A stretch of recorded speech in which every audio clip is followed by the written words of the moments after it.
BNP সেই রাজনীতিতে বিশ্বাস করেন, রাশেদ সেই রাজনীতিতে বিশ্বাস করেন।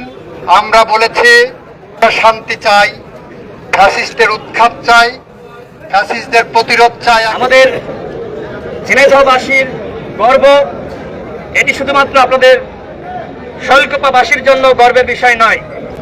তিনি একজন সিনিয়র আইনজীবী, তিনি অত্যন্ত আন্তরিক এবং একজন অভিজ্ঞ আইনজীবী। তার মতন আইনজীবী বাংলাদেশে খুব কমই রয়েছে। আর এই কারণে কিন্তু তিনি এই অন্তর্বর্তীকালীন সরকারের অ্যাটর্নি জেনারেলের দায়িত্ব পেয়েছেন। আসাদ ভাই, আপনাদের আসাদ ভাই আপনারা ডাকেন তাকে, আপনাদের এলাকার সন্তান। আমি সর্বশেষ বলতে চাই, আজকে আওয়ামী ফ্যাসিস্ট তারা বিতাড়িত হয়েছে, পালিয়ে গেছে। এই শৈলকুপাতে আমি যতদূর তথ্য পেয়েছি, এখানে এখনো পর্যন্ত কোনো হানাহানির ঘটনা ঘটেনি এবং তার একমাত্র কারণ আমাদের মাননীয় অ্যাটর্নি জেনারেল।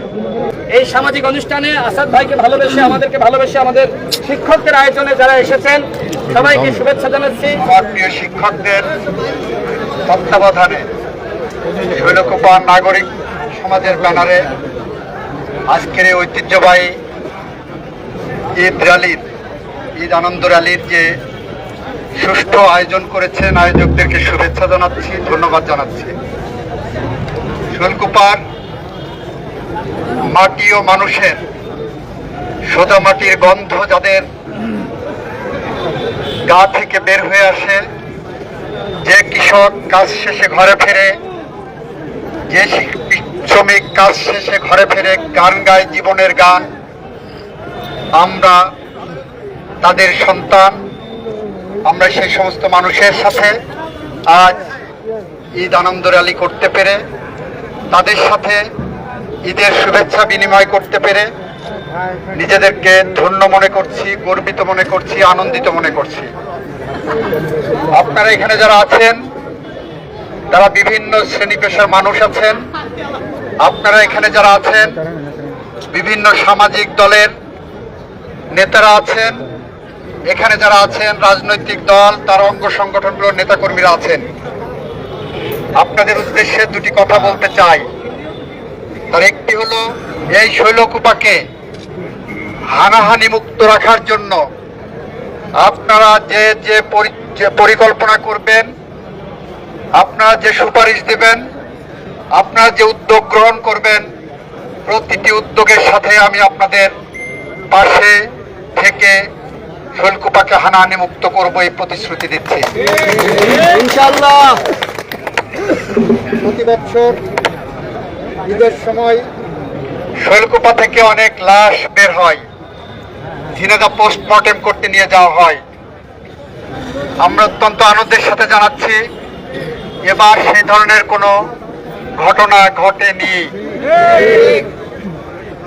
ফ্যাসিস্টের পতনের পরে এই শৈলকুপাতে আমরা বলেছি আমরা শান্তি চাই, ফ্যাসিস্টের উৎখাত চাই, ফ্যাসিস্টদের প্রতিরোধ চাই, একই সাথে আমরা শান্তি চাই। আপনারা প্রত্যেকেই যার যার জায়গা থেকে যেভাবে ফ্যাসিস্ট মোকাবেলা করছেন এবং আগামী দিনেও করবেন, আমরা আশা করি সেই ফ্যাসিস্ট মোকাবেলার মধ্য দিয়েই আমাদের শৈলকুপার কৃতি সন্তান বৈষম্য বিরোধী আন্দোলনে শহীদ সাব্বিরকে আমরা সম্মান জানাতে পারব। আমরা মনে করি শৈলকুপাতে একটি আধুনিক শৈলকুপা গড়ে তোলার জন্য, একটি শিক্ষিত শৈলকুপা গড়ে তোলার জন্য শিক্ষা প্রতিষ্ঠানগুলোতে আগের শিক্ষার পরিবেশ আমরা ফিরিয়ে আনতে চাই। আমরা রাস্তাঘাটে ভালো কাজ করাতে চাই। আমরা এখানে ছাত্রদের হাতে বই দেখতে চাই, অস্ত্র নয়। সন্ধ্যার পরে ছাত্ররা যাতে বাসায় ফিরে পড়ালেখা করতে পারে সেই পরিবেশ চাই, ফেন্সিডিল নয়, কোনো মাদক নয়। শৈলকুপার এখানে প্রশাসনের লোকজন আছেন, ওসি সাহেব আছেন। আপনার দৃষ্টি আকর্ষণ করে বলছি, মাদকের ব্যাপারে আপনি কঠোর পদক্ষেপ গ্রহণ করুন। শৈলকুপাতে কোনো ইফটিজিং হবে না। শৈলকুপার মেয়েরা স্বাভাবিকভাবে স্কুল কলেজে যেতে পারবেন, কোনো মাস্তানি হবে না, রাজনৈতিক গুন্ডামি হবে না, দখলবাজি হবে না, চাঁদাবাজি হবে না। আপনারা যারা এসেছেন, আপনাদের কাছে নিবেদন করতে চাই, শৈলকুপাতে অতন্দ্র প্রহরীর মতো আপনারা জেগে থাকেন। প্রফেসর ডক্টর মোহাম্মদ ইউনূস যে বাংলাদেশের স্বপ্ন দেখেছেন, আমাদের আবু সাইদ মুগ্ধরা যে বাংলাদেশের স্বপ্ন দেখেছেন, আমাদের সাব্বির যে স্বপ্ন দেখেছেন, আনাস যে স্বপ্ন দেখেছেন, সেই স্বপ্নের বাস্তবায়ন করতে হলে আপনাদেরকে আগামী দিনে অতন্ত্র প্রহরীর মতো থাকতে হবে।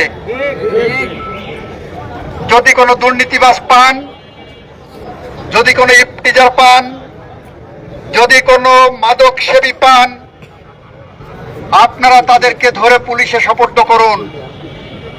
সামাজিক সচেতনতা বৃদ্ধি করুন। আমি বিশ্বাস করি আমাদের ছোট ভাই এখানে রাশেদ আছেন, বিএনপি সেই রাজনীতিতে বিশ্বাস করেন, রাশেদ সেই রাজনীতিতে বিশ্বাস করেন, এবং এখানে যারা উপস্থিত আছেন তারা প্রত্যেকেই ফ্যাসিবাদীর বিরুদ্ধে এক একটি কণ্ঠস্বর হিসাবে সেই রাজনীতিতে বিশ্বাস করেন। আমরা প্রত্যাশা করব আগামী দিনে এই শৈলকুপার সঠিক একটি পথ এবং দিক নির্দেশনার আলোকে এগিয়ে যেতে মজিদ স্যার, শফিউদ্দিন চাচা যে ভূমিকা নিয়েছেন, যে উদ্যোগ নিয়েছেন, তাদের এই নিরন্তর প্রচেষ্টা অব্যাহত থাকবে এবং সেই প্রচেষ্টায় সেই পথে আমরা হেঁটে একটি আধুনিক শৈলকুপা এই আমাদের আগামী প্রজন্মের জন্য রেখে যেতে পারবো। যদি সেটা না পারি, আমরা কবি হেলাল হাফিজের ভাষায় উত্তর পুরুষের ভীরুকা পুরুষের উপমা হয়ে থাকব। আমরা সেটা হতে চাই না, আর চাই না বলেই আপনাদেরকে আবারও একইভাবে উদাত্ত আহ্বান জানিয়ে আমার এই কথা শেষ করছি।